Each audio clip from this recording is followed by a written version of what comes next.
welcome to John's Model Making. Today we're on the Lancaster bomber, my wooden version, an old version from Hachette from about probably a dozen years back now, but it's looking brilliant. Today we've got issue 110. Excellent. Now this is an exciting issue, this one, because besides what we do in with the parts that we get with issue 110, we actually put the main parts of the fuselage with the central spar, glue it together, and it'll look fun, doesn't it? Let's have a look at the instructions. Okay, we have the instructions. 2 seats are glued into place in the cockpit, and the rear fuselage set assembled in issue 105 is fixed to the central wing section. Further exterior aluminium panels are prepared and fixed onto the fuselage. Yeah, we have got a bit of work to do with the nose cone as well. Just a couple of pieces, these 2 little pieces here. I think this is like armour for the bomb aimer.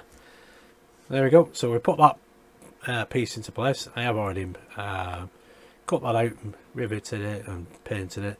So we put that into place. Those 2 little pieces here, they go into the nose cone. There we do, rivet them, paint them, pop them into place. They do go on the interior, as it's shown here. It's very difficult to distinguish since it's all in black. And then we move back onto the fuselage again, and we get these sections in for the tail wings. There we go, and there we have that panel with the door. Now that door doesn't open, it's just it wasn't intended to open. We put a cable in all the way through the fuselage. There we go, it goes all the way down here, and then we put these seats in place. One is for the radio operator, one is for the navigator. The flight engineer's seat is here already in place. And we haven't put the pilot seat in as yet. I have got some decals for these seats and parachutes I bought from Kit's World. Cost less than a tenner, and they're in. I have put them on as well, or I will be putting them on, I should say. So I'll show you that as well, as obviously. No, we've done that bit. There we go. There's the seat in place, and then we pop this fuselage onto that central spar. There we go, we're just going to line it up, and that shows it glued together. Now we'll be using super glue for that. It's pointless using anything else. And then we've got that top piece to put in place. Yep, we've got a little window there on the inner, and that is what we're left with. Excellent. As well as the front part of the cockpit here, that's all in black, with the nose cone as well as. Excellent stuff. So without further ado, let's get on with the build.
Well, there we go, folks. That is issue 110 complete. And there we have the aircraft on its wheels. Excellent. Whoops. Doesn't move very forward with that one. That one collapses a bit too quick. But the other one is steadier. Well, there we go. Let's show you another shot. There we go. There's the front. Excellent. And there we have, yeah, it's best from that camera. There we go. You can see this top here, this skin section, that's perfectly in place, as well as all down at this side. All these are all glued into place. They're all going to be mostly black, whereas on this side we haven't got anything. This panel here, when I do put it into place, will have magnets on it, and this I'm going to leave exposed as well. Obviously this is going to stay in place. I'm not sure about the top yet. I'm going to try to put some lighting down here. I have got some, so I'm going to pop it in and see how well it comes out, just for future use. But you can see why I didn't put the engines in place. They'd be far too heavy, and that wheel can easily collapse. I can't do anything more with it than what it is, so if it does go forward, obviously it's going to collapse, whereas this one is a lot stiffer. But it's a pity, that, really. But anyway, it goes backwards. But that is really coming on now. That is fantastic, looking excellent. The medical bench is in there, as well as it didn't say to put it in the instructions, but there's nowhere else to put it, and that is exactly, as far as I know, is the exact place for it to be. I did have to research it, because for some reason in the instructions it just doesn't mention it. There we have that nose cone as well. There we go. That's the bomb aimer's armour plating in place. In issue 111 we have a trapdoor here to fit, and in future issues there's a lot more detail to add it into there as well as. And here we have the next step is issue 111. There we have the tail wings. Here are the tail wings. The structure is done, just need to put the plating on, and that piece there is for the cockpit. Here we have the cockpit. We also fitted the two chairs in here as well, so that's the radio operator and the navigator, and you can see there as well. Yep. Parachute strappings. Not parachute strappings, what am I talking about? There we go. The decals on the seats. The harnesses. Yep, they look pretty cool as well. So this will be the next issue. There we go. Get one of the tail wings. With this, that's just a dry fit. We do glue the skins on. The elevators are already done. That is one of them. Excellent. And there is the other one. That one needs gluing into place. And then we put these parts here. These are support parts. Spigots. Note that the gap between the spigots is 6mm. There we go. So we have 6 spigots to put in place. They go on the main wings, of course, and there's that top for the cockpit. There we go. I'm not sure if I'm going to glue that. I might just get the shape of it correct first. And here we have that emergency hatch, which pops into there. So this is all, there we go, issue 111. There we go, there's that emergency hatch. So these little things can be quite fiddly at times. It's surprising, really. Like we're saying with this, that was very fiddly to get in place. Plus I had to reshape it and take the parachute out, and this box as well. I had to take them out to get them into place. So why we couldn't have done that earlier, do you not know? But that is part works for you. Excellent. So there we go, guys. That is it. That is the aircraft up to now. Just glad I didn't put them engines in place. But it's looking superb. The riveting isn't 100%. You know, I won't lie to you. But it's about 95% bang on. So I'm quite chuffed with it. Plus all this is going to be black all the way up to about here, I think, about there. So, and obviously I don't expose the riveting on the outside like you do on the inside, and then it'll have a matte varnish on top that will just keep the paint nice and bonny. I've got a spray paint for this, so I don't know when I'm going to get around to spraying it, but the top obviously will be dark earth and green. Excellent. Well, that's looking fantastic. So after issue 111 here, we go back to this main central spar and get some more pieces glued into place, but that is for another video. Excellent. All these videos are going to take me a lot longer to do now because there's a lot more work involved. But anyway, there we go. That is it. I hope you did like that. If you did, give us a big thumbs up, subscribe, hit that notification bell, and I'll see you soon for issue 111. Thanks for tuning in and watching. Stay safe. Bye for now.